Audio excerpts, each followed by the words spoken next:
আসসালামু আলাইকুম, আমি প্রফেসর ডাক্তার ইতিশামূলক। আমরা ক্যান্সার টকে আজকে ক্যান্সার রোগীদের যত্ন বা সাধারণ জীবনযাপন নিয়ে আরও কিছু কথা বলবো।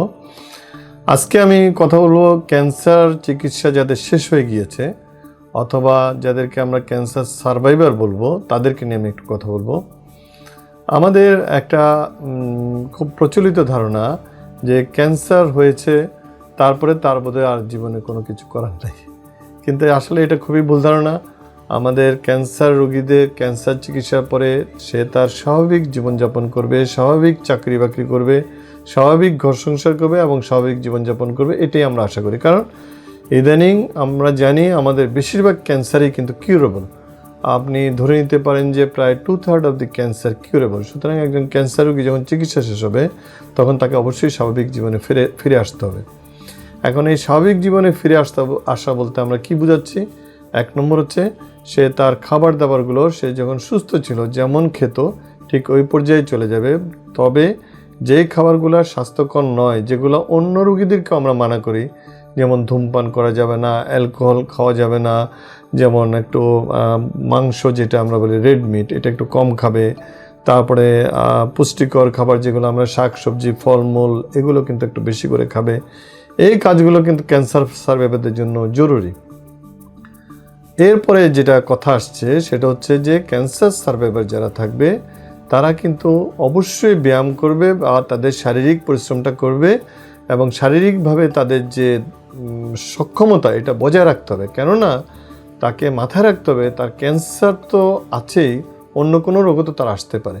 সেজন্য তাকে খুব সাবধান থাকতে হবে যাতে তার অসচেতনতার জন্য, বিশেষ করে আমরা জানি বর্তমানে ওবেসিটি অথবা মোটিয়ে যাওয়া এগুলোর কারণে ক্যান্সার সহ অনেক রোগের সৃষ্টি হয়। সুতরাং সে যদি ওবেসিটি বা মোটিয়ে যাওয়ার হাত থেকে নিজেকে ব্যায়াম বা খাবার কন্ট্রোলের মাধ্যমে রক্ষা না করে তাহলে কিন্তু সে ক্যান্সারের ফিরে আসার সম্ভাবনা তো থাকবেই, উপরন্তু তার কিন্তু অন্য রোগেরও সম্ভাবনা বাড়বে। পরবর্তী ইস্যু হচ্ছে সে তার স্বাভাবিক চাকরি বাকরি পড়া লেখা এগুলো সব করবে।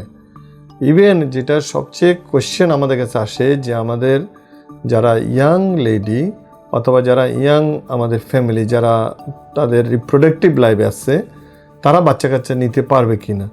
অবশ্যই আমি সবসময় রোগীদেরকে বুঝিয়ে বলি যে ক্যান্সার চিকিৎসায় যে ওষুধগুলো ব্যবহার করা হয় এই ওষুধের কারণে প্রথম 2 বছর পর্যন্ত যে বাচ্চাগুলো আসবে বা আসে তাদের অনেক সময় কনজেনিটাল বা জন্মগত ত্রুটি থাকতে পারে।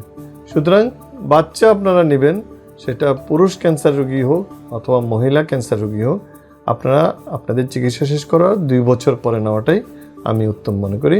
তাতে করে নবজাতক অথবা যারা দুনিয়াতে আসবে তারাও কিন্তু সুস্থ থাকবে।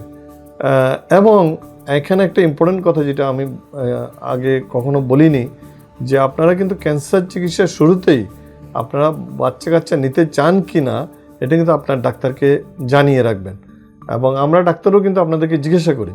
সেই ক্ষেত্রে আমরা কিন্তু কিছু বিশেষ ব্যবস্থা নিয়ে রাখি যাতে পরবর্তীতে বাচ্চা কাচ্চাটা হয় এবং স্বাভাবিকভাবে আল্লাহর রহমতে হয়, সেজন্য আমরা কিছু ব্যবস্থা আগেভাগে নিয়ে রাখি। বর্তমানে আমাদের দেশেও শুরু হচ্ছে বা দুনিয়ার সব জায়গায় এক্সট্রিম ওয়েদার, খুব বেশি গরম খুব বেশি ঠান্ডা, এর কোনোটাই কিন্তু ক্যান্সার রোগীর জন্য আমরা খুব ভালো মনে করি না। আমরা মনে করি তার একটা অপটিমাম একটা ওয়েদারের মধ্যে থাকা উচিত। সুতরাং ওইটাও তাদেরকে মাথায় রাখতে হবে। আরেকটা হচ্ছে আপনারা জানেন যে আমাদের বর্তমানে পরিবেশ যেভাবে দূষণ হচ্ছে, এই দূষিত বায়ু বা দূষিত পরিবেশ এটাও কিন্তু ক্যান্সার সহ অনেক রোগের জন্য মারাত্মক একটা সমস্যা। সুতরাং তাদেরকে নিজের বাড়িঘরের পরিবেশটা তো ভালো রাখতেই হবে। ইভেন যেখানে একটু পরিবেশ খারাপ অথবা যেখানে একটু বায়ু দূষণের মাত্রা বেশি তারা কিন্তু ওই জায়গাগুলো একটু অ্যাভয়েড করে চলবে, ওই জায়গাগুলোতে না যাওয়াই তাদের জন্য ভালো। আমি খুব দুঃখের সাথে বলবো যে এই যে কোরবানির গরুর বাজার, এইখানে কিন্তু ক্যান্সার রোগীদের যাওয়া উচিত না। কারণ এইখানে আপনারা জানেন যে পরিবেশটা খুব খারাপ থাকে। আমি একটা উদাহরণ দিয়ে বললাম আর কি, এরকম অনেক উদাহরণ আছে। তো এইগুলো একটু খেয়াল রাখতে হবে যে ক্যান্সার রোগীরা কিন্তু পরিবেশ দূষিত জায়গায় যাবে না। আরেকটা হচ্ছে সবসময় কিন্তু আমরা চেষ্টা করব যে একটু আমাদের ঢিলেঢালা সুতি কাপড় এইগুলো কিন্তু ব্যবহার করার জন্য চেষ্টা করব। এগুলোতেও কিন্তু আপনার শরীরটা ভালো থাকবে। তাহলে আমরা যদি ক্যান্সার রোগীদের সাধারণ যত্ন নিয়ে কথা বলতে থাকি এটা কিন্তু শেষ নাই। আমরা এক্সপেক্ট করব যে রোগীরা এনিহাও আমাদের কাছে কোয়েশ্চেন করবে, তাদের আরও বিভিন্ন যত্নার্থে নিয়ে আমরা কিন্তু এই ব্যাপারে আরও বিস্তারিত আলোচনা করব। পরিশেষে আমি যেটা বলতে চাই, ক্যান্সার রোগীদের মানসিক যত্ন নেওয়াটা কিন্তু খুবই জরুরি দরকার। সেই মানসিক যত্নের ভারটা রোগীকে একলা দিলে হবে না, রোগীর পরিবারের সবাই মিলে কিন্তু ক্যান্সার রোগীকে মানসিকভাবে প্রফুল্ল বা উৎফুল্ল রাখতে হবে, যাতে সে তার ফাইটটাকে সুন্দরভাবে পজিটিভলি চালিয়ে নিতে পারে। আজকে আমি এখানেই থামবো। সবাইকে ধন্যবাদ। আমরা অবশ্যই ক্যান্সারকে জয় করব এবং ক্যান্সার জয়ী একটা সমাজ আমাদের এখানে অবশ্যই প্রোডাক্টিভ কাজ করবে।